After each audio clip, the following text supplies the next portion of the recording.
Sometimes the person who saves your life is the last person you'd ever expect. In the frozen mountains where hope goes to die, a young noblewoman named Astrid lies bleeding in the snow, abandoned by fate and forgotten by the gods. Her father's men are dead, buried under an avalanche that destroyed everything. The cold is winning, and she can feel her spirit slipping away into the white silence. But then a giant appears through the storm. Hrolf, a wild man cast out by his own people, living like an animal in these deadly peaks. Everyone calls him mad. Everyone fears him. But when he finds this dying girl, something awakens in his broken heart. What he does next will shock you, because sometimes the most unlikely heroes come from the darkest places.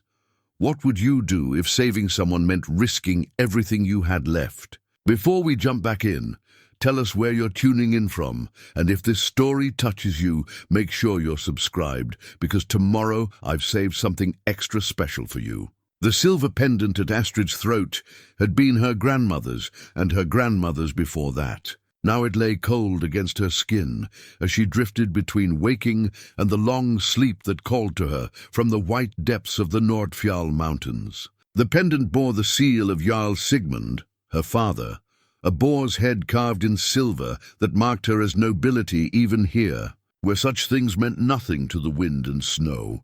3 days earlier, she had ridden from her father's great hall with a party of 12 warriors, wrapped in the finest furs and seated in a sled carved from seasoned oak. The mission, her father had explained with that careful smile he wore when discussing matters of state, was diplomatic. The northern clans had grown restless, and who better to smooth troubled waters than his own daughter?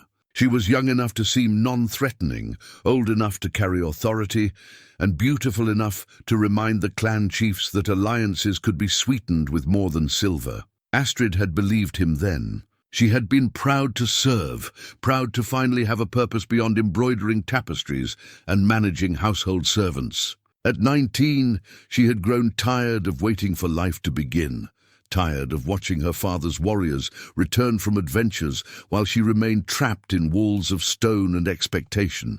This journey north would be her first taste of the wider world, her first chance to prove herself worthy of the blood that ran in her veins. The great hall had been warm that morning, filled with the smell of roasting meat and the low murmur of men preparing for travel.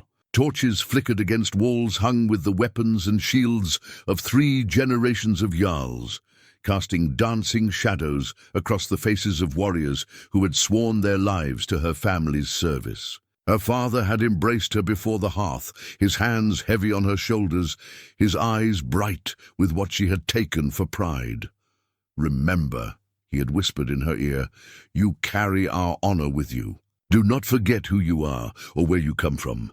She had nodded solemnly, clutching the travel pack that held her finest dresses and the gifts meant to win northern hearts. The pendant had felt warm against her skin then, a talisman of home and heritage. Now it was just another piece of metal growing cold with her body. The avalanche had come without warning, on the second day, as they traveled through a narrow pass between 2 towering peaks. One moment the world was crystal clear and bright. The next, it was a roaring chaos of white death tumbling down the mountainside. She remembered the shouts of the warriors, the terrified screams of the horses, the way her sled had tilted and spun before the wall of snow swallowed everything she had ever known. When the silence returned, she was alone. Hrolf Skegson had been alone for 3 winters now, ever since the day his clan had cast him out like a diseased animal. He lived in the high places where even the mountain goats struggled for footing, sleeping in caves and hunting with snares made from his own hair. His broken war axe lay wrapped in oiled leather at the back of his deepest shelter, the weapon that had once made him the most feared berserker in 5 kingdoms. Now nothing more than jagged metal and bitter memories. The axe had been whole once, its blade sharp enough to split a hair, its handle worn smooth by his father's hands and his father's father before him. It had tasted the blood of enemies and sung with the joy of battle, had been blessed by priests and kissed by maidens who thought themselves in love with death. but on the day it had drunk his brother's blood instead of an enemy's. Hrolf had brought it down against a stone until the blade shattered and the handle cracked. Some things, once broken, could never be made whole again. The madness had taken him during the battle at Ravensfjord, where his clan had fought alongside their longtime allies against raiders from across the Western Sea. The berserker fury was supposed to be a gift from the gods, a divine madness that turned mortal men into wolves in human shape. For years, Hrolf had courted that fury, had called it down upon himself in the moment when courage failed and death seemed certain. It had never failed him before, but madness, once invited, makes its own choices about when to stay and when to go. His brother Ulf had been fighting beside him when the red mist descended, had been calling his name and pointing toward a gap in the enemy line where they might break through. Hrolf had turned toward the sound of that beloved voice, axe raised high, and in that crucial moment had seen not his brother's familiar face, but the leering grin of a foreign warrior. The blow had fallen before reason could return, had split Ulf's skull like a ripe melon and sent his body tumbling into the mud. When the battle ended and the mist cleared, Hrolf had knelt in his brother's blood and howled until his throat was raw. The clan elders had deliberated for 3 days before passing judgment, and their mercy had been crueler than any execution. Death would have been clean, final, a warrior's end to a warrior's life. Instead, they had stripped him of name and kin, of hearth and home, and sent him into the mountains to live or die as the gods willed. For 3 years he had chosen to live, though he could not say why. The foraging had been poor that morning, the late storm having buried most of the winter roots he had marked in autumn.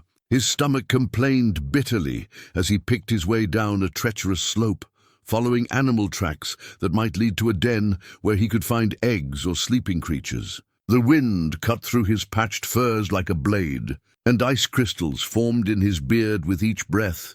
He might have missed her entirely, if not for the ravens.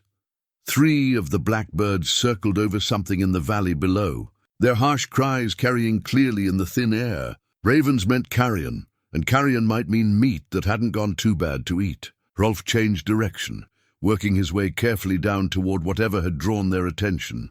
The sled was buried almost completely, just one carved runner visible above the snow, like the rib of some great beast. Around it, the avalanche had scattered debris, pieces of harness, fragments of shield and spear, and there, barely visible beneath a thin covering of fresh powder, the still form of a young woman. She wore the kind of furs that cost more than most men saw in a lifetime, and the silver at her throat caught what little light filtered through the clouds. Nobility, then, though that mattered little to the mountain. The cold took rich and poor with equal enthusiasm, and she looked far closer to the gods than to the world of the living. Hrolf stood over her for a long moment, studying the pale face and the barely perceptible rise and fall of her chest. She would be dead within the hour, maybe less. The merciful thing would be to leave her to whatever peace she could find in the snow. The wise thing would be to take anything useful from the wreckage and continue on his way. Instead, he knelt and gathered her into his arms. She was lighter than he had expected, her body already surrendering heat to the hungry cold. Her skin was the color of old bone, and when he pressed his ear to her chest, her heartbeat was so faint it might have been his imagination. But she lived, and for reasons he could not name or understand. That seemed to matter more than his own survival. The climb back to his cave was brutal, her weight throwing off his balance on slopes that challenged him even when traveling light. Twice he slipped and nearly sent them both tumbling into crevasses that would have been their tomb. But something drove him onward, some stubborn spark that refused to let him abandon this stranger to the mountain's hunger. His cave was not much, a natural hollow in the rock that he had expanded with stolen tools, barely large enough for a man to stand upright. But it was sheltered from the wind, and he had learned to bank his fires so they burned long through the night. He laid her carefully on his sleeping furs and began the work of bringing life back to freezing flesh. Her clothes were soaked through and stiff with ice. He peeled them away with the same careful attention he had once used to tend wounded warriors, checking for breaks or bleeding while trying to preserve what warmth remained in her body. The silver pendant caught his attention as he worked, the boar's head symbol marking her as the daughter of some powerful man, someone who would send armies to find her. Let them come, he thought grimly. The mountain kept its own laws, and he had already lost everything that mattered. By the time he had her wrapped in dry furs by the fire, the storm was building again outside. Wind howled through the cave mouth like a living thing seeking entry, and snow began to fall so thickly that the world beyond his shelter simply disappeared. They were trapped together now, the cast-out berserker and the nobleman's daughter, bound by circumstance to share whatever fate the mountain had in store. Astrid's first sensation upon waking was warmth, an alien feeling after the bone-deep cold that had been dragging her toward death. The second was pain, sharp and immediate, radiating from her left shoulder where something had struck her during the avalanche. The third was the smell of smoke and something cooking, rich and unfamiliar in her nostrils. She opened her eyes to flickering firelight dancing across rough stone walls. This was not her father's hall, not any place she recognized. Memory came flooding back, the avalanche, the terrible silence afterward, the certainty that she would die alone in the snow. Yet here she was, warm and breathing, wrapped in furs that smelled of wood smoke and wild herbs. A shadow moved at the edge of her vision, and she turned her head to see the largest man she had ever encountered, crouched beside a small fire. He was carving something with a bone needle, his massive hands surprisingly gentle as he worked. Scars crisscrossed his arms and torso like a map of old battles, and his hair hung in matted tangles past his shoulders. When he noticed her watching, he looked up with eyes the color of winter sky. This had to be him, the mad giant the village children whispered about in their stories. Hrolf, the berserker who had murdered his own brother and been cast out to die in the mountains. Her father's warriors had spoken of him sometimes, always in lowered voices, always with the sign against evil made quickly over their hearts. She tried to sit up and immediately regretted it as pain lanced through her shoulder. A soft sound escaped her lips, and the giant, Hrolf, set down his work and moved toward her with surprising care. His hands hovered over her injured shoulder, not quite touching, and she could see the question in his eyes. She began, then stopped. What did one say to a man like this? How did one speak to someone who had chosen madness over civilization? You saved me. He nodded once, a barely perceptible movement of his head, then returned to his work by the fire. She watched him test the point of the bone needle against his thumb, draw a bead of blood, then nod in satisfaction. When he approached her again, she instinctively tried to pull away. Please, she managed, though her voice came out as barely more than a whisper. I mean no offense, but Hrolf stopped, those pale eyes studying her face with an intelligence that surprised her. Slowly, carefully, he set the needle down where she could see it and pointed to her shoulder. Then he mimed the action of stitching, his scarred fingers moving in tiny, precise motions. Understanding dawned on her.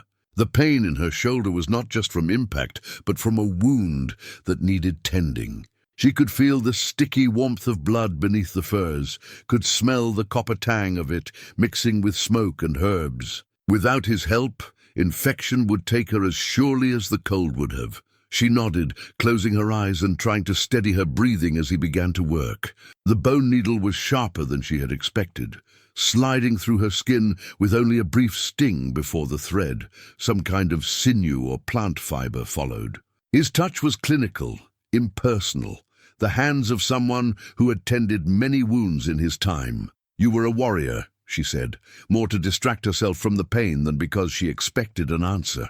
Before whatever happened to you, Hrolf's hands never paused in their work, but she felt a tension enter his shoulders. When she dared to open her eyes, his face was stone, revealing nothing. He finished the last stitch and tied off the thread with movements so quick and sure they spoke of long practice. From somewhere in the cave's depths, he produced a clay pot filled with a paste that smelled of pine and honey. He spread it carefully over the stitches, and immediately the pain began to recede. Whatever herbs he had mixed into the salve, they worked better than anything her father's healers had ever used. "Thank you," she said, when he had finished bandaging the wound with strips of clean cloth. "I owe you my life." He looked at her then, really looked, and for a moment she saw something flicker behind those winter eyes. Pain, perhaps, or recognition of a debt that could never be repaid. Then he turned away and busied himself with banking the fire. The storm raged for 3 days, and in that time Astrid learned more about survival than she had in 19 years of sheltered existence. She watched Hrolf stretch their meager supplies with the skill of someone who had learned to make nothing into something, who understood that waste meant death in the high places. He rationed the dried meat and roots with mathematical precision, giving her the larger portions despite her protests. When she tried to argue, he simply ignored her, adding her uneaten food to his own without comment. She began to understand that this was not kindness in any way she recognized. It was calculation. She was wounded, smaller, less adapted to the cold. She needed more food to maintain what heat she could generate. On the second day, she discovered he was not truly mute. She had been trying to help him sort through their food stores, handling the pieces of dried meat and bundled herbs with the careful attention of someone learning a new language. When she reached for a particular root that looked similar to others they had been eating, his hand shot out to stop her. No, the word was rough from disuse, spoken so quietly she almost missed it. Poison. She stared at him, the simple word hanging in the air between them like a bridge suddenly thrown across a chasm. "You can speak." Hrolf looked away, his jaw working as though he were chewing something bitter. When he spoke again, his voice was barely above a whisper. "Choose not to." "Why?" For a long moment she thought he would not answer. Then, "Words failed me when it mattered. Better to say nothing than to say the wrong thing." She wanted to ask what he meant, wanted to understand what had driven this man to such complete isolation. But something in his posture warned her away from the subject. Instead, she held up the poisonous root. "How do you tell the difference?" Relief flickered across his features.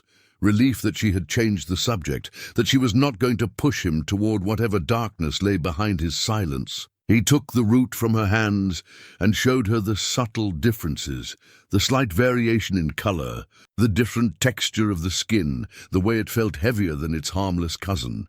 "Takes practice," he said.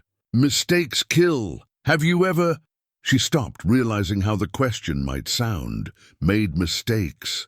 His mouth twisted in what might have been a smile, more than most. That night, as the wind howled outside their shelter and the fire burned low, Astrid found herself studying the man who had saved her life.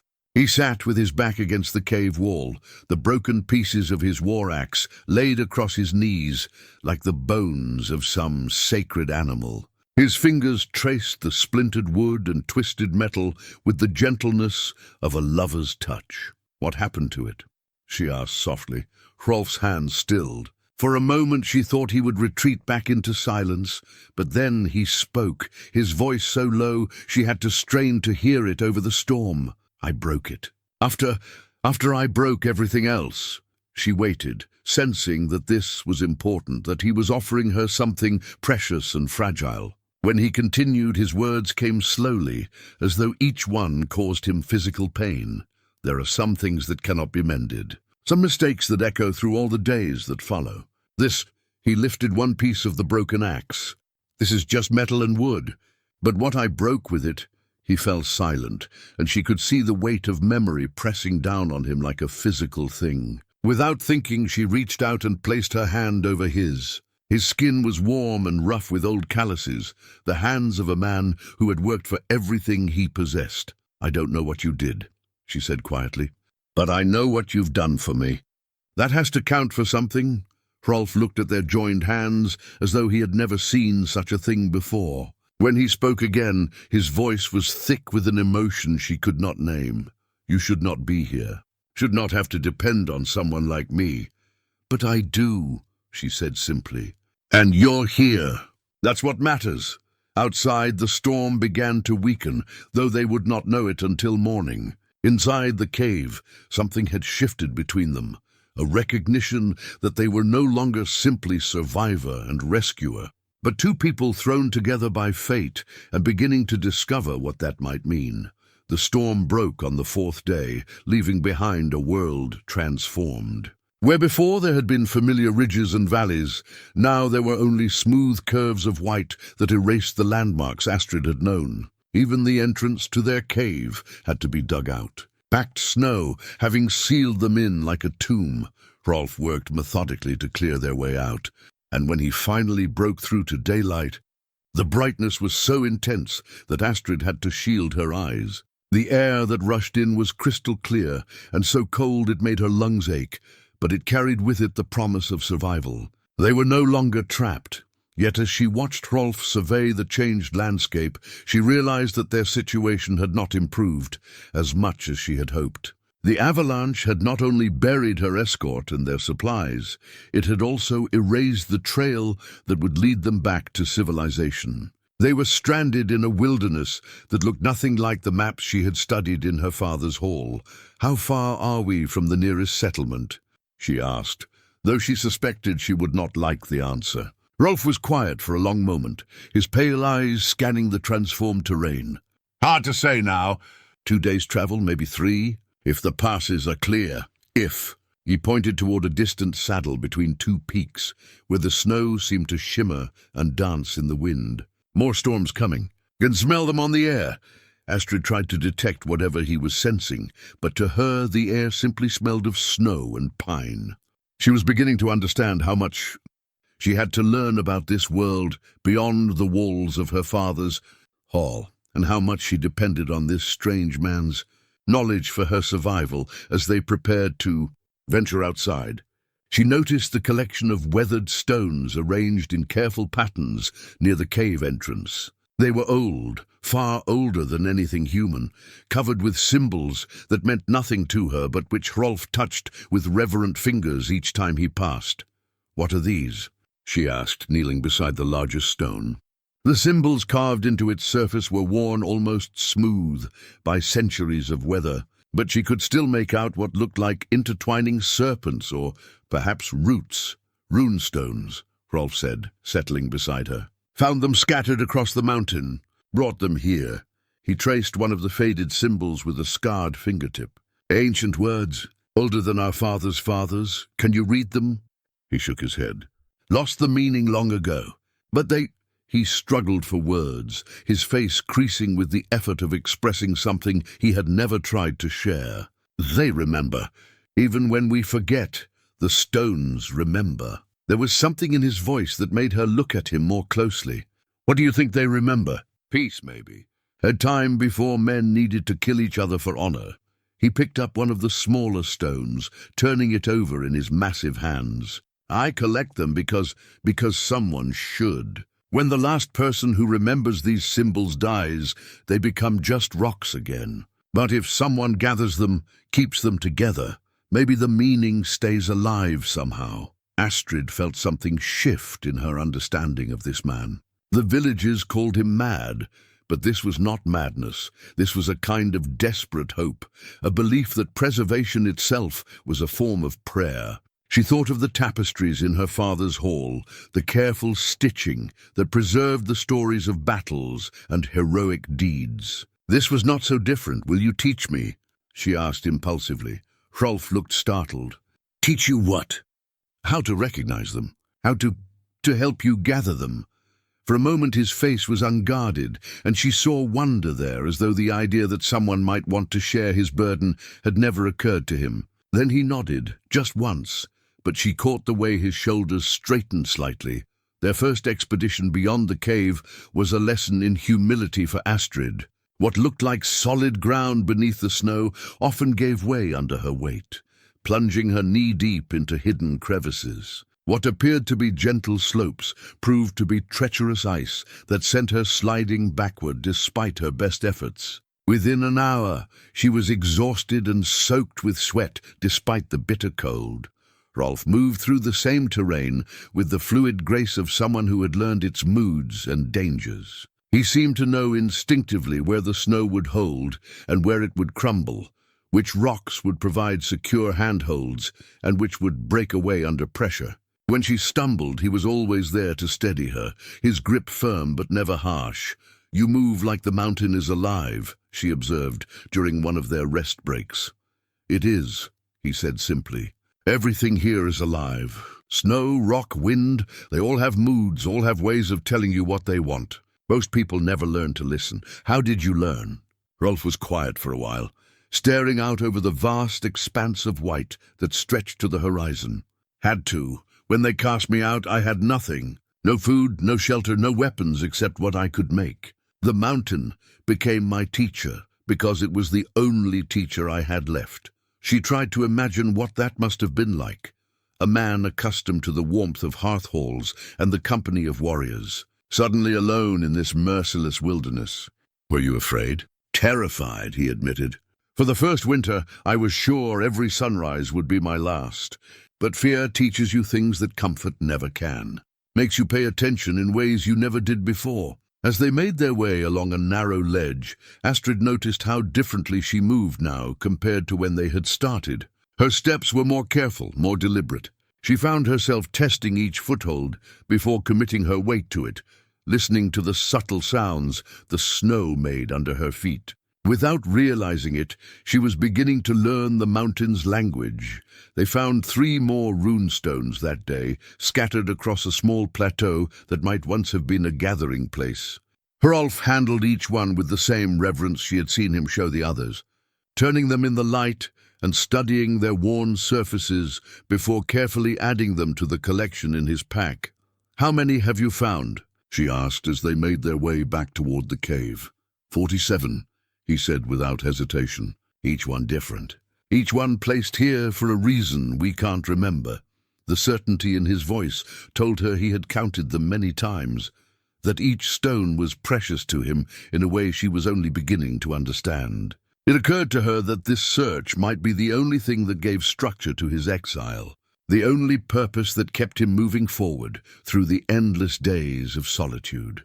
That evening, as they shared a meal of dried meat and bitter tea brewed from pine needles, Astrid found herself studying the way firelight played across the runestones arranged around their shelter.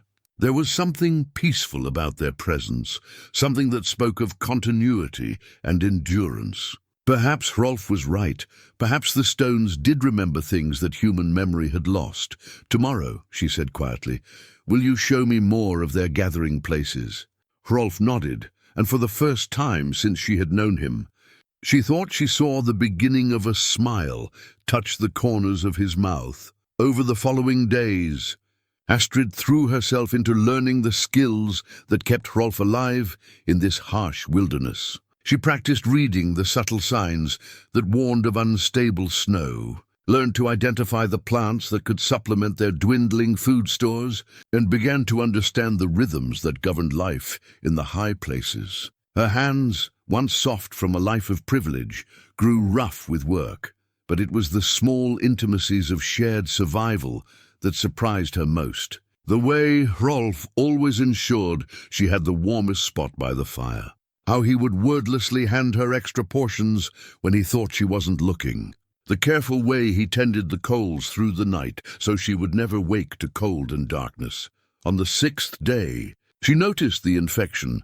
Hrolf had scraped his left hand badly while gathering firewood, tearing the skin across his knuckles on sharp stone. He had wrapped it carelessly and continued working. But by evening, the wound was angry and swollen, radiating heat that spoke of poison in the blood.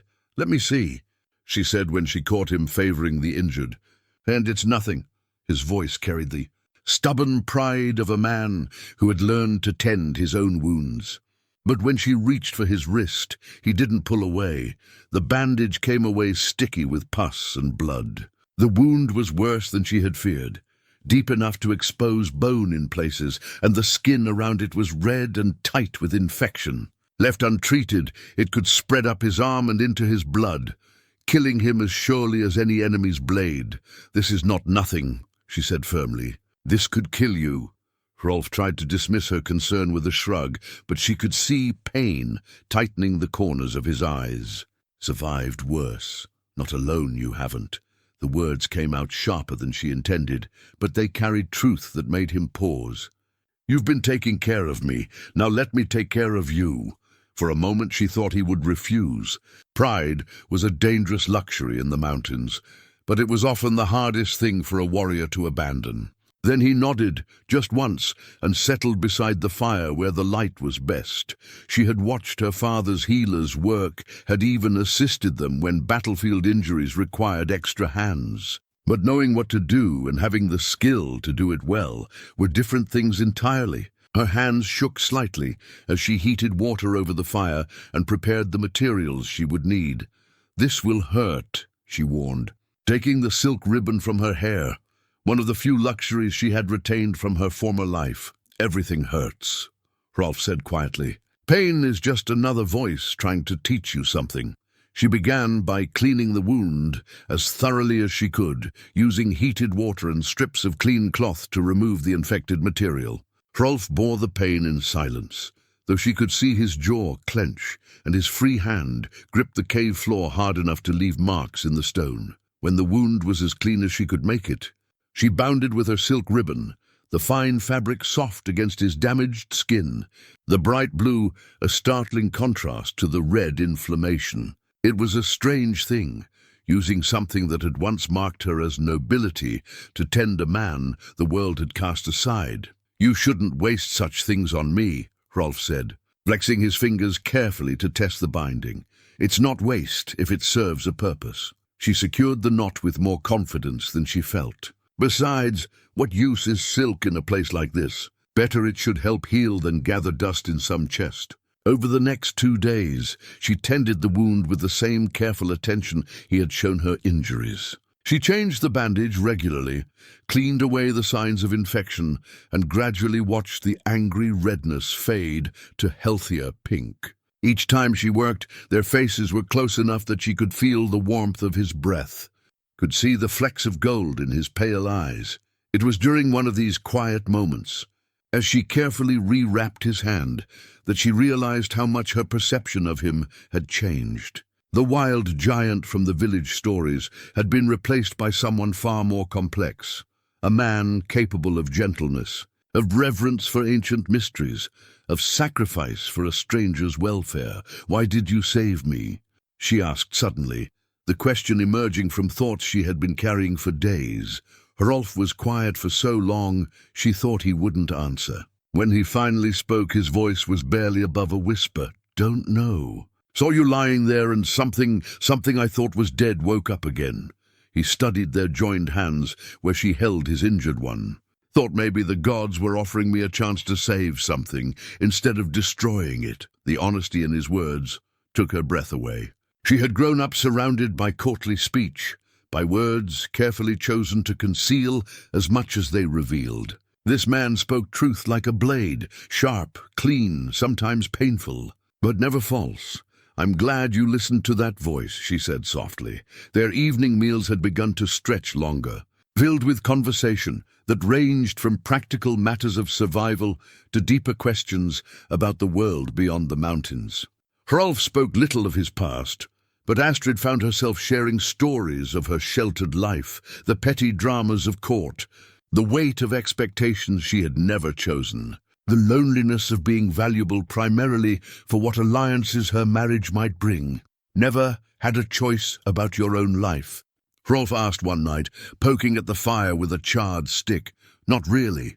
Everything was decided before I was old enough to have opinions about it. Who I would marry, what my purpose would be, even what I was allowed to think about." She pulled her knees to her chest, watching sparks dance up toward the cave ceiling. Coming north was supposed to be diplomatic duty, but for me it felt like freedom. The first time I would get to see the world beyond my father's walls. And now, she looked around the cave that had become more home to her than any palace chamber. "Now I've seen more of the world than I ever imagined. Learned more about myself than 19 years of protected life ever taught me.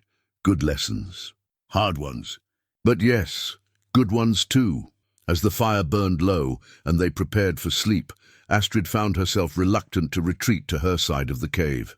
The space that had once seemed appropriately modest now felt like an unnecessary distance. When she finally did settle into her furs, she was acutely aware of Hrolf's breathing, of the way the firelight played across his scarred features, of how safe she felt in this dangerous place because of his presence.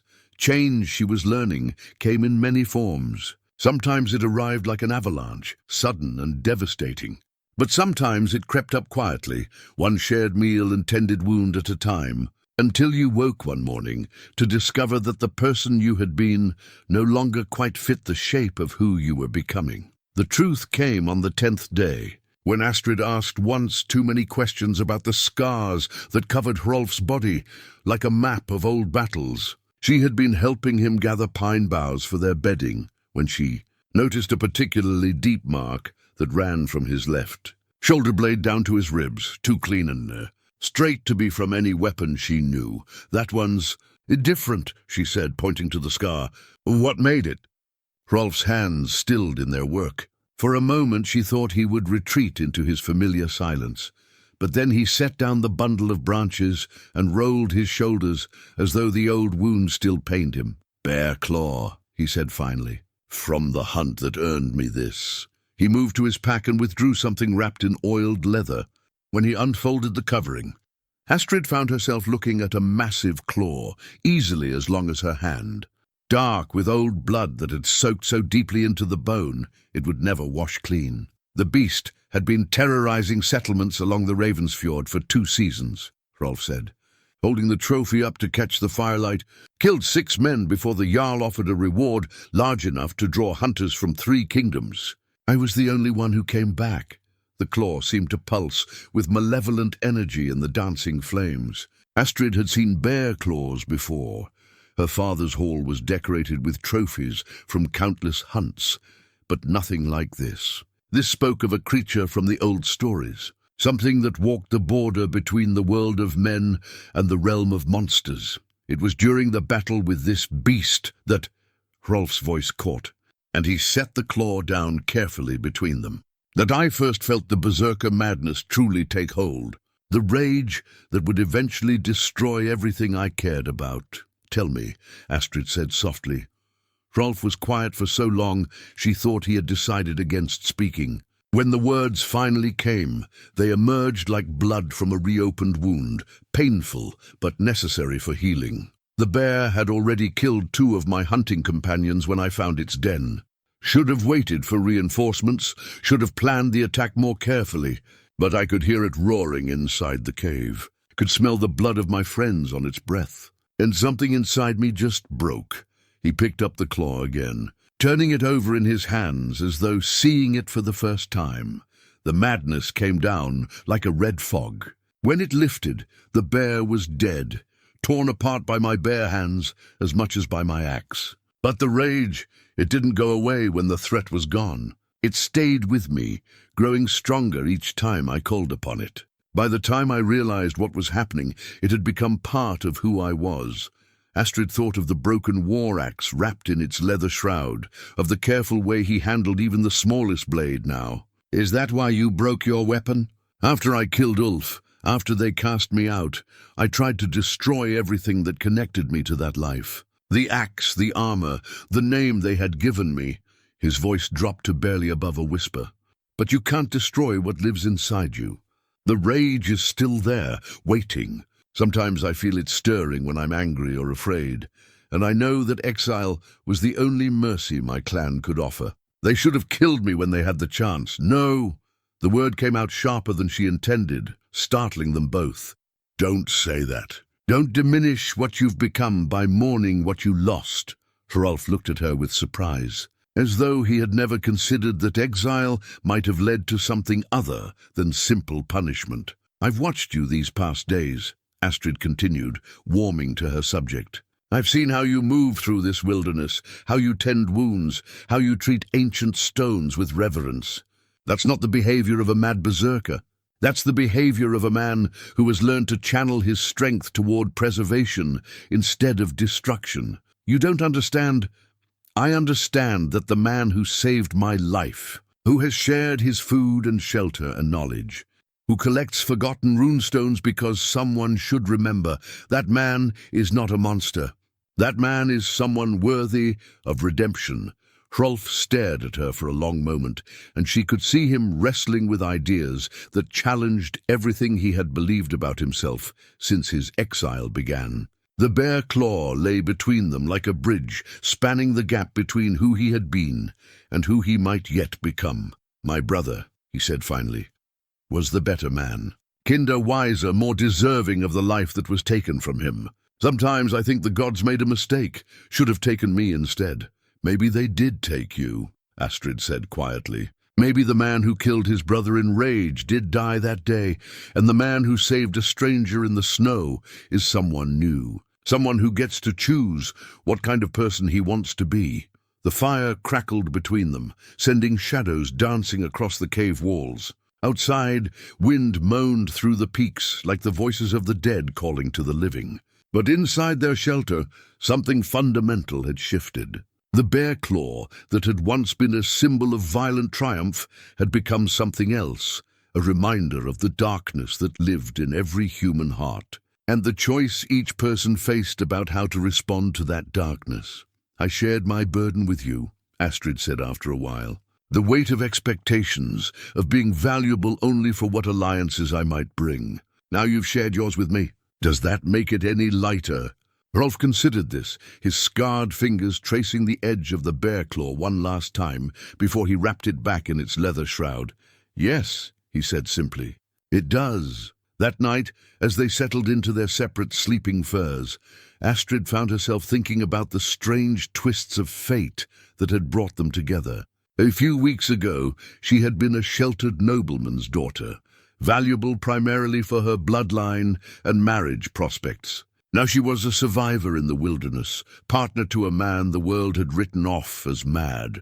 But perhaps the world was wrong about many things. Perhaps redemption was always possible for those brave enough to choose it. And perhaps the most important journeys were not the ones that took you to new places, but the ones that helped you discover who you had always been meant to become. As sleep took her, she could hear Hrolf's steady breathing from across the cave, and for the first time since the avalanche, she felt truly safe. Not because she was protected from the dangers of the mountain, but because she was sharing those dangers with someone who understood that survival was about more than simply staying alive. It was about staying human in the face of circumstances that could easily strip away everything that made life worth living. The discovery came while Astrid was sorting through her remaining possessions, trying to determine what could be repurposed for survival and what was simply dead weight from her former life. Most of her fine dresses had already been cut into strips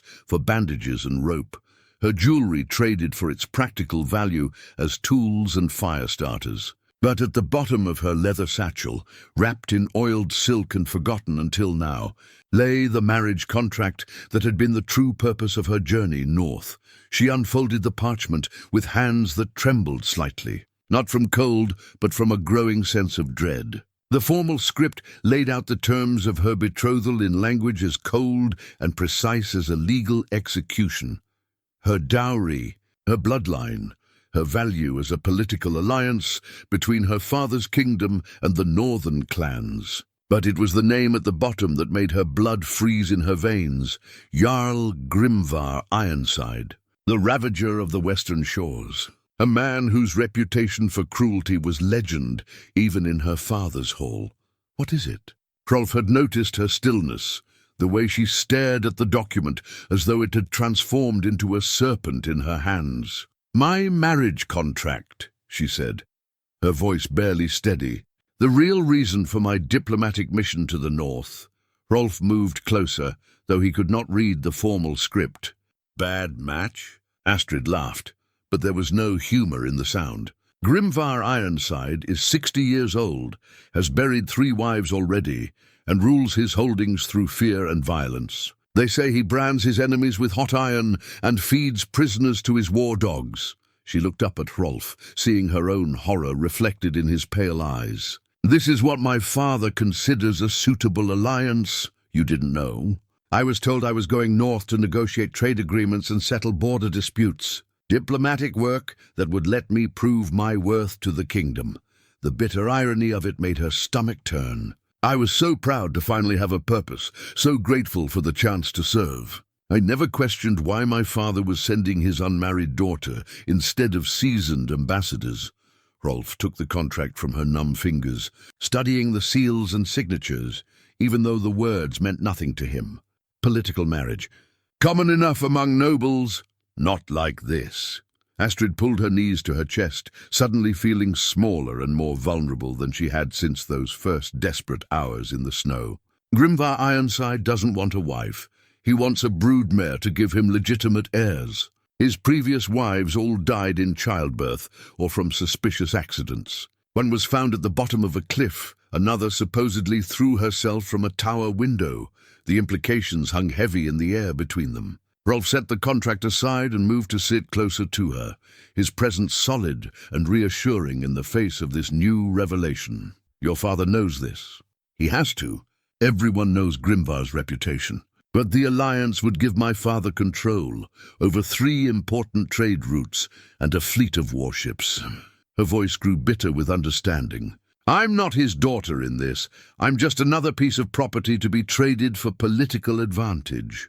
Hrolf was quiet for a long moment, his jaw working as though he were chewing something unpalatable. When he spoke, his words were carefully measured. You don't have to go. Astrid looked at him with surprise. What do you mean? You're free here.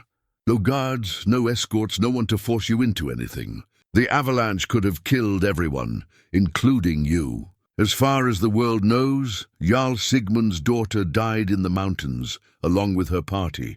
The idea hit her like a physical blow. She had been so focused on survival, on getting back to civilization, that she had never considered the possibility of simply not going back, of choosing to remain dead to the world that had betrayed her. I can't just disappear. My father will send search parties, will turn the mountains inside out looking for survivors. Will he? Hrolf's voice was gentle but relentless. Or will he mourn his daughter's tragic death and move on to other political arrangements? Searching the mountains is expensive and dangerous. Accepting her death and negotiating a new alliance with Grimvar might be more practical. The terrible truth of his words settled over her like a shroud. Her father was a practical man, a ruler who thought in terms of costs and benefits. If her death served his purposes as well as her marriage would have, he might indeed choose the easier path. But even if I could disappear, what kind of life would that be? Hiding in caves, barely surviving, always looking over my shoulder? Maybe not caves forever, Hrolf said quietly. There are places, remote valleys, settlements at the edge of the known world where people don't ask too many questions about where you came from. Places where a person could start over, build something new. She studied his face, seeing something there she had not noticed before, a kind of hope, carefully guarded but unmistakably real. You've thought about this before, about leaving the mountains, sometimes, during the long winters when the loneliness becomes difficult. But I never had reason enough to make the journey. He met her eyes directly. Now I might. The admission hung between them like a bridge, spanning an impossible chasm. Astrid felt her heart racing, though whether from fear or excitement she could not say. The idea of walking away from everything she had ever known, of choosing exile with this man who had saved her life, it was terrifying and exhilarating in equal measure. What would we do? How would we live? However we chose to. You're stronger than you know, more capable than anyone ever taught you to believe. And he hesitated, then pushed forward. I know the wilderness, know how to find places where people can disappear and start fresh. We could make our own way, together. The word carried more weight than either of them had intended. It spoke not just of shared survival, but of something deeper, a partnership that went beyond convenience or necessity into territory that neither had dared to name. If you wanted, Hrolf said, his voice carefully neutral. If that's something you could choose. Astrid looked at the marriage contract lying forgotten beside them, then at the man who had shown her what it meant to be valued for who she was, rather than what she represented. Outside their cave, the wind moaned through peaks that had become more home to her than any palace. Inside, a fire burned warm and bright, tended by hands that had learned to create rather than destroy. "I need time to think," she said finally. Hrolf nodded, understanding written in every line of his face. "Course you do. It's not a small thing choosing to disappear from the world." But as they settled in for the night, Astrid found herself thinking not about what she would be leaving behind, but about what she might be choosing to embrace. Freedom to decide her own fate. Partnership with someone who saw her as an equal rather than a prize. The chance to discover who she might become when stripped of titles and expectations and allowed to simply be human. For the first time since finding the contract, she felt something other than despair. She felt possibility.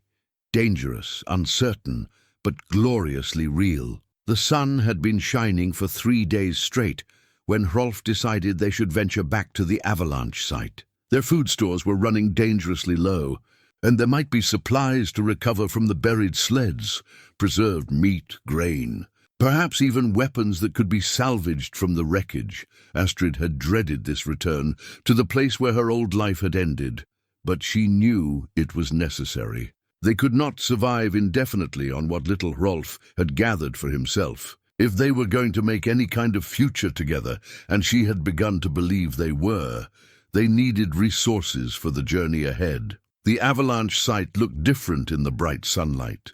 What had been a chaotic jumble of snow and debris now showed clear patterns where the slide had carved its path down the mountainside. Hrolf moved through the scattered remnants with the methodical efficiency of someone accustomed to scavenging, while Astrid tried to make sense of what she was seeing. There, the carved runner of her father's finest sled, protruding from a drift like the mast of a sunken ship. And there, a splash of blue fabric that might once have been part of a warrior's cloak. The sight of these fragments from her former life filled her with a melancholy she had not expected. These men had died serving her father, believing they were protecting his daughter on an important diplomatic mission. "Found something," Hrolf called from where he was digging near what had once been the trail. His voice carried a strange note, something between surprise and concern. Astrid made her way carefully across the unstable snow to where he knelt beside a partially exposed leather satchel. It was finer than anything a common warrior would carry, decorated with silver fittings that caught the sunlight. She recognized it immediately. It had belonged to Captain Bjorn, the leader of her escort and one of her father's most trusted men. "Personal effects," she said, kneeling beside Hrolf. "The captain always carried important documents when traveling on my father's business."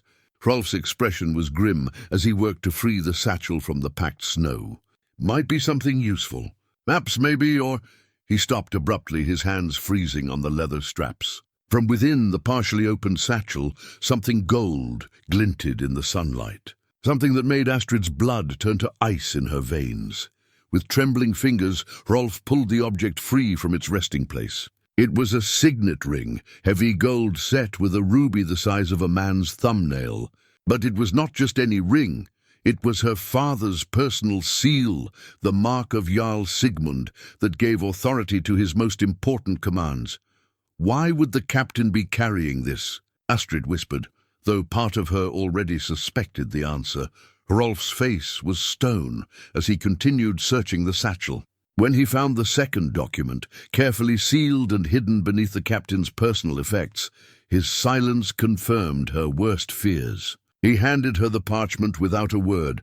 The seal was her father's, but the document within made her hands shake so violently she could barely read the formal script. It was a letter of instruction, written in her father's own hand and addressed to Captain Bjorn.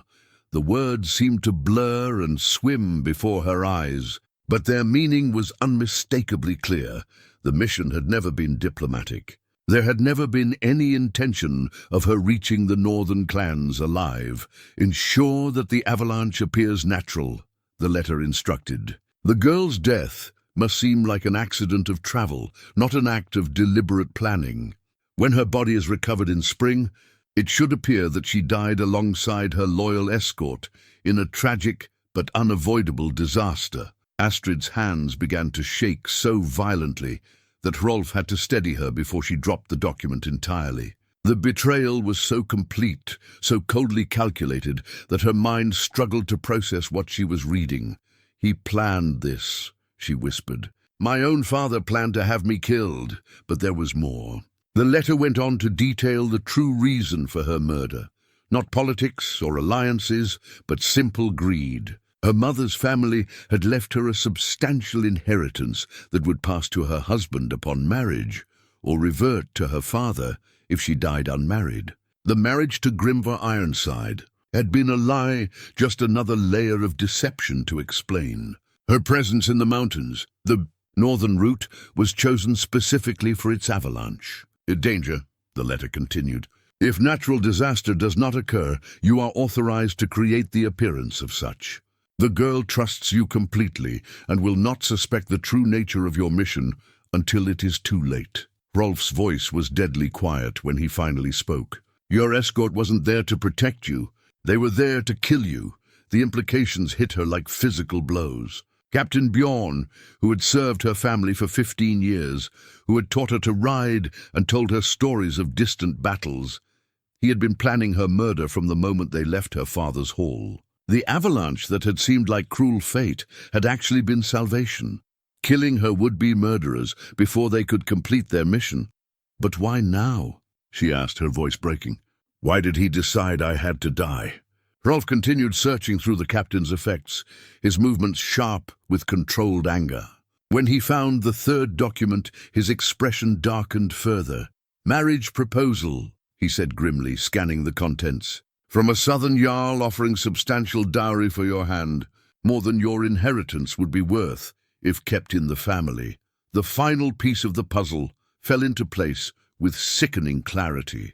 Her father had been faced with a choice: allow her to marry and lose her inheritance to another family, or arrange her death and keep both her mother's wealth and the dowry from this new suitor. He had chosen murder. All of it was lies, Astrid said, her voice hollow with shock. The diplomatic mission, the marriage to Grimvar, even the affection he showed before I left. All of it was just theatre to get me out here where I could be killed quietly. Hrolf carefully folded the documents and secured them in his own pack. When he looked at her, his pale eyes burned with a fury she had never seen before, not the wild madness of the berserker, but the cold rage of a man who had witnessed unspeakable betrayal. "He wanted you dead," Hrolf said simply. "Now he thinks you are. That gives us an advantage he never expected you to have." "What do you mean?" "Dead people don't need to hide. Dead people can't be threatened or coerced or used as political pawns." His voice carried a note of grim satisfaction. "Your father thinks he's won, thinks his plan worked perfectly. He has no reason to expect opposition from a daughter he believes is buried under tons of snow." Astrid stared at him, beginning to understand what he was suggesting. "You want to use this against him. I want to give you the choice to use it against him. The documents prove his guilt, show his intent to commit murder for profit. In the right hands, they could destroy him completely, but that would mean coming back from the dead, revealing yourself as a survivor, and demanding justice for his crimes." Hrolf's smile was sharp as winter wind. "It would mean taking back everything he tried to steal from you, and making him pay for the blood he spilled to get it." The idea was terrifying and exhilarating in equal measure. For weeks she had been thinking about disappearing from the world, about starting fresh in some distant place where no one knew her name. But this offered something else entirely: the chance for justice, for vindication, for turning the tables on the man who had betrayed her so completely. "The captain and his men," she said slowly. "They died before they could complete their mission. As far as my father knows, everyone died in a natural avalanche." "Exactly. Which means when his daughter appears very much alive, with evidence of his treachery in her hands, it's going to come as quite a shock." Astrid looked at the signet ring gleaming in Hrolf's palm, then at the documents that proved her father's guilt beyond any doubt. She thought of the inheritance he had tried to steal, of the loyal men he had sent to their deaths alongside her, of the cold calculation with which he had planned her murder. What would we do with evidence like this? "We Hrolf raised an eyebrow. You said us and we when you talked about the advantage. Did you mean that? Hrolf was quiet for a moment, studying her face with those penetrating pale eyes. When he spoke, his voice carried the weight of absolute commitment. Your fight is my fight now. Has been since the moment I pulled you from the snow. If you want justice for what he tried to do to you, then I'll help you get it. And if you want to disappear instead, I'll help you do that too. Whatever you choose, you won't face it alone. As they gathered the evidence of her father's betrayal and prepared to leave the avalanche site, Astrid felt something fundamental shift inside her. The frightened girl who had believed in diplomatic missions and family loyalty was gone, buried as surely as the warriors who had died in the snow. In her place stood someone harder, someone who had learned that survival meant more than just staying alive. It meant fighting for the right to choose your own fate. The mountain had taken everything she thought she knew about her life, but it had also given her something invaluable in return, the truth and a partner willing to help her decide what to do with it. The decision, when it came, surprised even Astrid with its clarity. She had spent 2 days wrestling with the choice between justice and exile, between confronting her father's betrayal and simply walking away from everything she had ever known. But as she watched Hrolf carefully cleaning and oiling the pieces of his broken war axe, she realized that some wrongs demanded to be answered. I want to go back, she said quietly. Hrolf's hands stilled on the shattered blade. You're sure?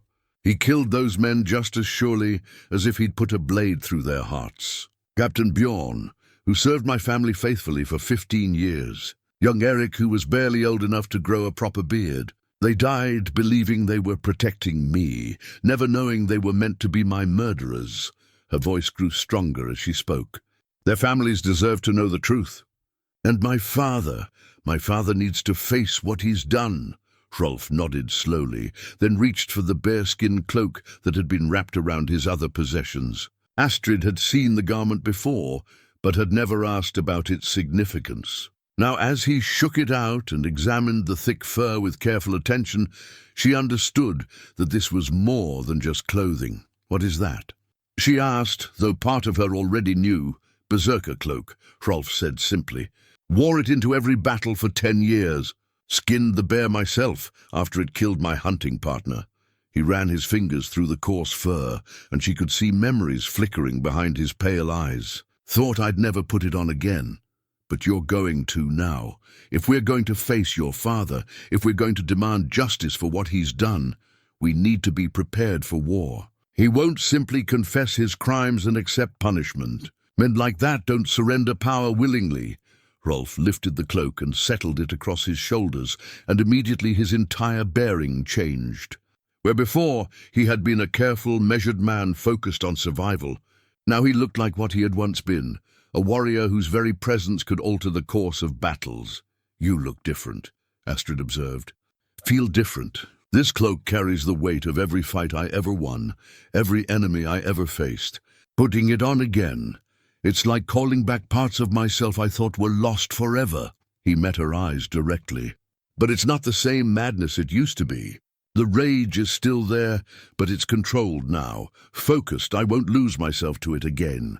Over the next several days, they planned their approach with the thoroughness of generals preparing for siege. Hrolf's knowledge of the mountain passes and weather patterns combined with Astrid's understanding of her father's habits and the political situation at court to create a strategy that might actually succeed. The spring thaw will bring search parties, Astrid explained as they studied the rough map Hrolf had sketched in the dirt. My father will want my body found and properly mourned. It will add credibility to his grief and help solidify whatever political arrangements he's made in my absence. How many men will he send? 20, maybe 30. Enough to make a thorough search, but not so many that it seems excessive.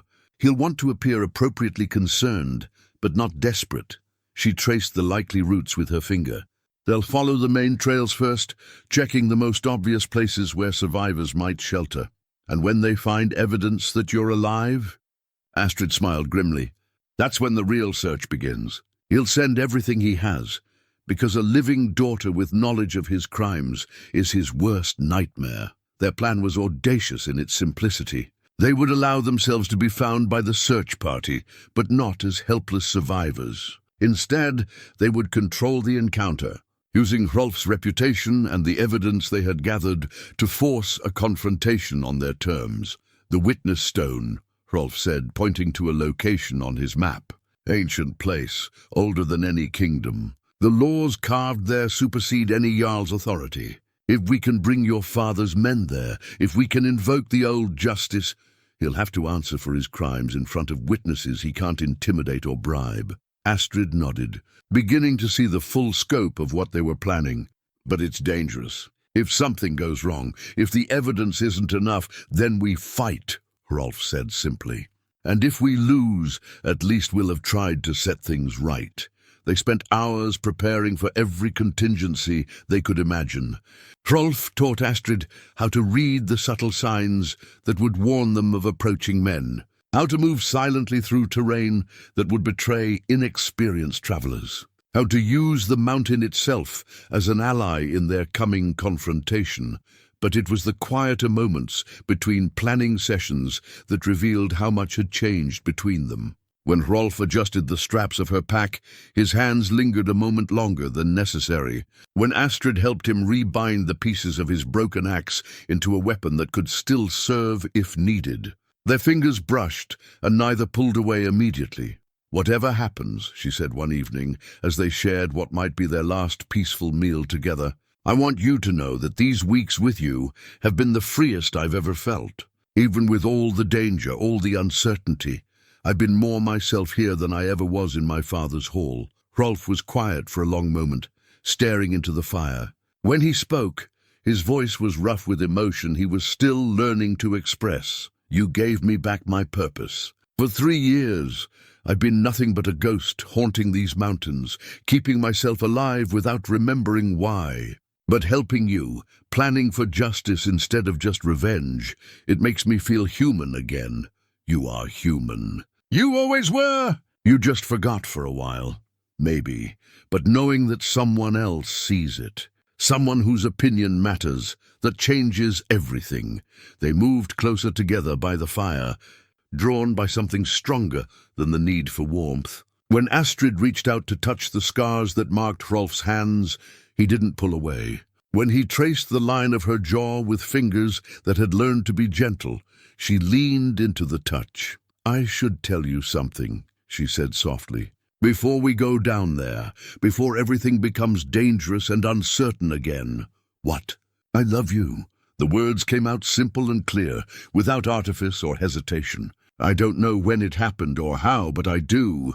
And I wanted you to know that before we might die trying to get justice for your father's crimes." Hrolf's smile was soft in the firelight. "I love you too." Ever longer than I dared admit, even to myself. They held each other then, two people who had found something precious in the midst of loss and betrayal. Outside their cave, the wind carried the scent of spring and the promise of change. Inside, they discovered that love could bloom, even in the harshest circumstances. That two damaged people could heal each other simply by choosing to trust. "Whatever happens tomorrow," Hrolf murmured against her hair, "we face it together." "Together," she agreed. The next morning brought the sound they had been waiting for, the distant ring of steel on stone, the voices of men calling to each other across the mountain valleys. The search party had arrived, following exactly the routes Astrid had predicted they would take. As they gathered their few possessions and prepared to leave the cave that had been their sanctuary, Astrid felt a strange mixture of fear and anticipation. They were about to step back into a world that believed her dead, carrying evidence that could destroy one of the most powerful men in the kingdom. The outcome was uncertain, the dangers real and immediate, but they were no longer the same people who had met in the snow weeks before. She was no longer a sheltered nobleman's daughter, waiting for others to decide her fate. He was no longer a broken exile consumed by guilt and self-hatred. They had become something new together, partners in the truest sense, bound by love and purpose and the kind of trust that could only be forged in the crucible of shared hardship as they made their way down from the high places toward the ancient witness stone where they would make their stand. Astrid felt the weight of her father's signet ring in her pack, not as a burden, but as a tool of justice finally within reach. Behind them, the mountains that had nearly killed them rose toward the sky in silent benediction. Ahead lay the confrontation that would determine whether truth and courage could triumph over power and betrayal. They were ready. The witness stone stood between two peaks, carved with ancient symbols. Astrid felt the weight of history as she approached, her hand reaching for the pouch containing her father's signet ring. "They're coming," Hrolf said quietly. 6 men. Moving carefully, the search party emerged with confident bearing. Their leader was Commander Ragnar, her father's military advisor. When he saw the figures by the stone, he stopped abruptly, his face going pale. "Lady Astrid." His voice cracked. "Commander." She rose slowly. "I suppose my father wasn't expecting you to find me alive." The warriors shifted nervously. These were experienced fighters, clearly unsettled. "My lady, your father has been mourning your death for weeks. How did you survive?" "I had help." She gestured toward Hrolf. "Commander Ragnar, meet Hrolf Skegson." The reaction was immediate. Every warrior stepped backward, hands on weapons. Ragnar's face went ashen. "The berserker," one whispered. "The kinslayer." Hrolf stood with easy confidence in his berserker cloak. The broken pieces of his war axe hung at his belt. "My lady, we need to get you away from this man." "He's dangerous, is he?" "He's had weeks to harm me, yet he saved my life." "Strange behavior for a madman. Lady Astrid, your father will be overjoyed. We need to escort you home so he can finish what Captain Bjorn failed to do." Her words cut sharp. "What were your orders, Commander? Search for survivors or confirm there were none?" Ragnar's hesitation was answer enough. "I invoke the ancient right," she declared. "I stand before the witness stone and demand justice for crimes against my person. By the old laws, you must hear my testimony." Every man understood the significance. "The ancient laws predated any kingdom's authority. I understand perfectly." She withdrew her father's signet ring, holding it high. "I understand that my father sent men to murder me for profit, that Captain Bjorn carried orders to ensure I died in apparent accident." The ring caught the light like accusation. Warriors exchanged uncertain glances. "Where did you get that?" Ragnar demanded. "From Captain Bjorn's effects, along with detailed instructions from my father." Her voice grew stronger. "Would you like to hear them read aloud?" Hrolf stepped forward. "The lady has invoked ancient justice. You're required to hear her testimony and carry it back, unless you're planning to compound your Jarl's crimes by murdering witnesses at the sacred stone." "You have no proof," Ragnar said, lacking conviction. "Don't I?" Astrid smiled coldly. "Shall we examine the evidence together, Commander?"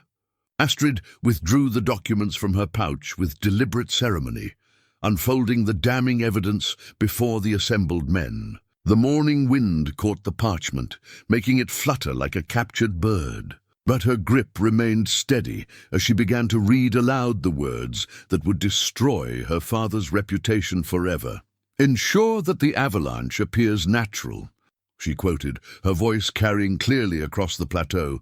"The girl's death must seem like an accident of travel, not an act of deliberate planning." She looked up at Ragnar's pale face. "Shall I continue, Commander?" "Those could be forgeries," Ragnar said desperately, but his voice lacked conviction. "Could they?" Astrid held up the parchment so all could see the familiar seal and script. "Written in my father's own hand, bearing his personal seal. The same seal you've seen on 100 orders over the years." She turned to address the warriors directly. "How many of you recognize Jarl Sigmund's writing? How many have carried his sealed commands into battle?" Several of the men shifted uncomfortably. They knew their lord's hand, knew the distinctive way he formed his letters. There was no mistaking the authenticity of what they were seeing. "Even if the documents are real," Ragnar tried again, "they prove nothing. Plans can change, orders can be modified. Captain Bjorn is dead," Astrid interrupted sharply. "Along with every man who accompanied me into these mountains." Dead because they believed they were protecting me, never knowing they were meant to be my murderers. Her voice grew stronger with righteous anger. Tell me, Commander, what story did my father give you about their deaths? What tale of heroic sacrifice did he weave to explain why his most trusted captain perished alongside his daughter? Ragnar's silence was damning. Around him, his men exchanged increasingly troubled glances. They were beginning to understand the full scope of what their lord had done, and the implications were staggering. Hrolf chose that moment to step forward, his hand resting on the hilt of his reconstructed blade. When he spoke, his voice carried the weight of absolute certainty. By the ancient laws, Lady Astrid has the right to demand trial by combat for the crimes committed against her. As her champion, I invoke that right now. He drew his weapon, no longer the broken fragments of his old axe, but a new blade forged from the pieces, shorter but deadly sharp. Will you answer for your lord's crimes with steel, Commander? Or will you acknowledge the justice of her claims? The challenge hung in the air like a physical thing. Every man present understood what was being offered, not just a fight between warriors, but a test of divine judgment. In the old beliefs, the gods would ensure that justice prevailed in such contests. That truth would triumph over falsehood through strength of arms. Ragnar stared at the blade in Hrolf's hands, the truth-telling sword, as such weapons were known when wielded in righteous cause. The commander was a skilled fighter, experienced in battle, but he was not fool enough to believe he could match a berserker in single combat. Especially not one fighting for justice rather than madness. We cannot accept such a challenge. We are not authorized to— Then you acknowledge the truth of the accusations, Astrid said firmly. You accept that my father is guilty of attempted murder, and that justice must be served. I accept nothing. Ragnar snapped, his composure finally cracking completely. I serve Jarl Sigmund, and I will not be party to some elaborate deception designed to— His words were cut off as Hrolf moved with lightning speed, the truth-telling blade coming to rest against the commander's throat. Not cutting, but present, a reminder of how quickly the situation could turn deadly. Choose your next words carefully, Hrolf said quietly. Lady Astrid has invoked sacred law at the witness stone. The gods are watching, and they do not look kindly on those who would deny justice to the wronged. Ragnar swallowed hard, feeling the cold steel against his skin. Around him, his men waited tensely, hands on weapons, but uncertain whether they should draw them. They were caught between loyalty to their lord and the growing certainty that their lord was guilty of horrible crimes. What would you have us do? Ragnar asked finally. Return to my father, Astrid said, her voice now calm and controlled. Tell him that his daughter lives, that she has evidence of his crimes, and that she demands he answer for them before the assembled nobles of the kingdom. Let him know that if he refuses to face justice willingly, I will bring these accusations before every jarl and king who will listen. And if he denies everything, if he claims you're lying or mad, Astrid smiled, and there was steel in the expression.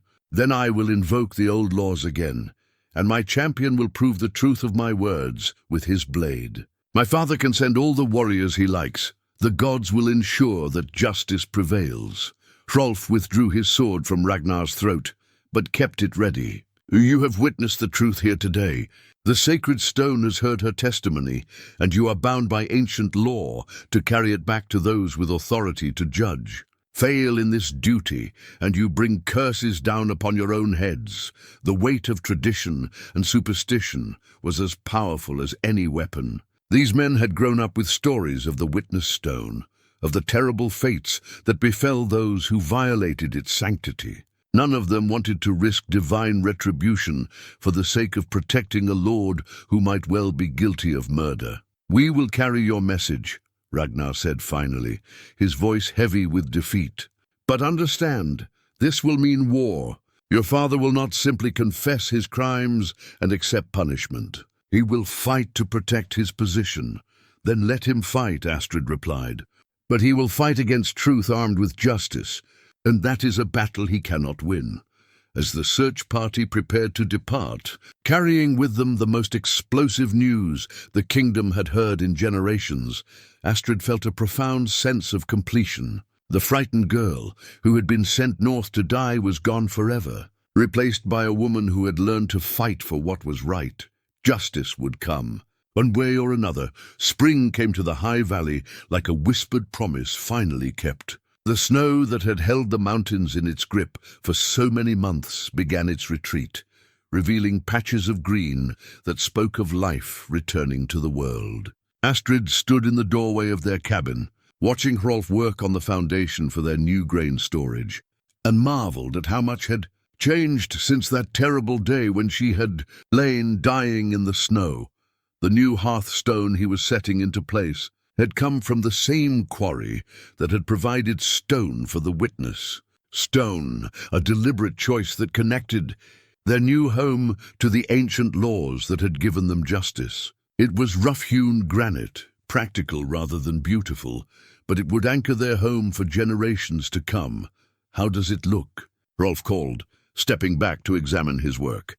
Sweat gleamed on his brow despite the cool mountain air, and there was satisfaction in his voice that spoke of a man who had found purpose in creation rather than destruction. "Perfect," she replied, and meant it. The stone was level and true, set deep enough to withstand the mountain's harsh winters. Like everything Hrolf built, it was made to last. The cabin itself was simple but sturdy, constructed from logs they had cut and shaped together during the summer months. It had taken them nearly a year to complete, working through seasons that had taught them both the rhythms of life in the high places. The roof was tight against rain and snow, the walls thick enough to hold warmth through the coldest nights, and the single large room held everything they needed for the life they had chosen. News from the outside world came rarely, carried by traders and trappers who passed through their valley on their way to more distant settlements. What they heard filled in the pieces of a story that had played out exactly as Astrid had predicted it would. Her father had indeed denied everything when Ragnar returned with her accusations, claiming that his daughter had been driven mad by her ordeal and manipulated by the notorious berserker who held her captive. But the evidence had been too strong, the witnesses too credible, and the political implications too significant for the other nobles to ignore. The trial had been brief and devastating. Captain Bjorn's personal effects, recovered from the avalanche site by a formal expedition, had confirmed every detail of Astrid's accusations. Her father's careful plans had become his downfall when the very documents meant to ensure his crime's success became proof of his guilt. Jarl Sigmund had been stripped of his titles and holdings, exiled to live out his remaining years in a monastery where his capacity for further harm would be limited. His lands had been redistributed among the nobles who had supported the investigation, and his name had become synonymous with the worst kind of familial betrayal. "Do you ever regret it?" Hrolf asked that evening as they shared their simple meal by the light of their own hearth. "Giving up your inheritance, your position, everything you could have reclaimed?" Astrid considered the question seriously, as she did all of his thoughtful inquiries. Through the window, she could see the small garden they had planted together beginning to show the first green shoots of spring vegetables. Beyond that, the meadow where they pastured, the goats they had acquired from passing traders, stretched toward the tree line where Hrolf gathered the wild herbs that supplemented their diet. "I think about the life I might have had," she said finally. "The grand halls and fine clothes, the servants and ceremonies and political machinations. And then I think about this." She gestured around their cabin at the life they had built with their own hands. "And I know I made the right choice. The community they had created was small, but growing. Word had spread somehow that the High Valley was a place where people could start fresh, where past mistakes need not define present possibilities. They had been joined by others seeking refuge from lives that no longer fit. A former soldier seeking peace, a widow with children who needed safety, a young couple whose love had been forbidden by their families. Each new arrival brought skills and knowledge that strengthened their small settlement. The soldier taught defensive tactics and helped organize their security. The widow proved to be skilled in healing arts that complemented the mountain wisdom Hrolf had accumulated. The young couple brought energy and optimism that reminded everyone what they were building toward. "I've been thinking," Hrolf said as they prepared for sleep, "about expanding the cabin, adding rooms for when travelers need shelter or when our community grows larger." "Our community?" Astrid smiled at the possessive pronoun, at the way he had come to think of this place as belonging to all of them rather than just to him. Seems foolish to keep calling it mine when it's become something bigger than what any one person could create. He settled beside her on their shared bed, the furs and blankets they had sewn together over the long winter months. "Besides, you've put as much work into building this place as I have." "More, maybe." She curled against his warmth, listening to the steady sound of his breathing and the quiet, settling noises of their home. Outside, the wind moved through the trees with the soft voice of changing seasons, carrying sense of growth and renewal. The silver pendant still hung at her throat, but it no longer felt like a chain binding her to a life she had never chosen. Instead, it had become a reminder of the journey that had brought her here, of the girl who had died in the snow so that the woman beside her could be born. "I love you," she whispered into the darkness, words that had become as natural as breathing. "I love you too," he replied, as he did every night. The phrase a ritual that anchored them both in the certainty of what they had built together. Tomorrow would bring the usual tasks: tending the animals, working the garden, maintaining the structures that kept their community safe and comfortable. There would be challenges to face and problems to solve, as there always were when people chose to build something new in a world that often resisted change.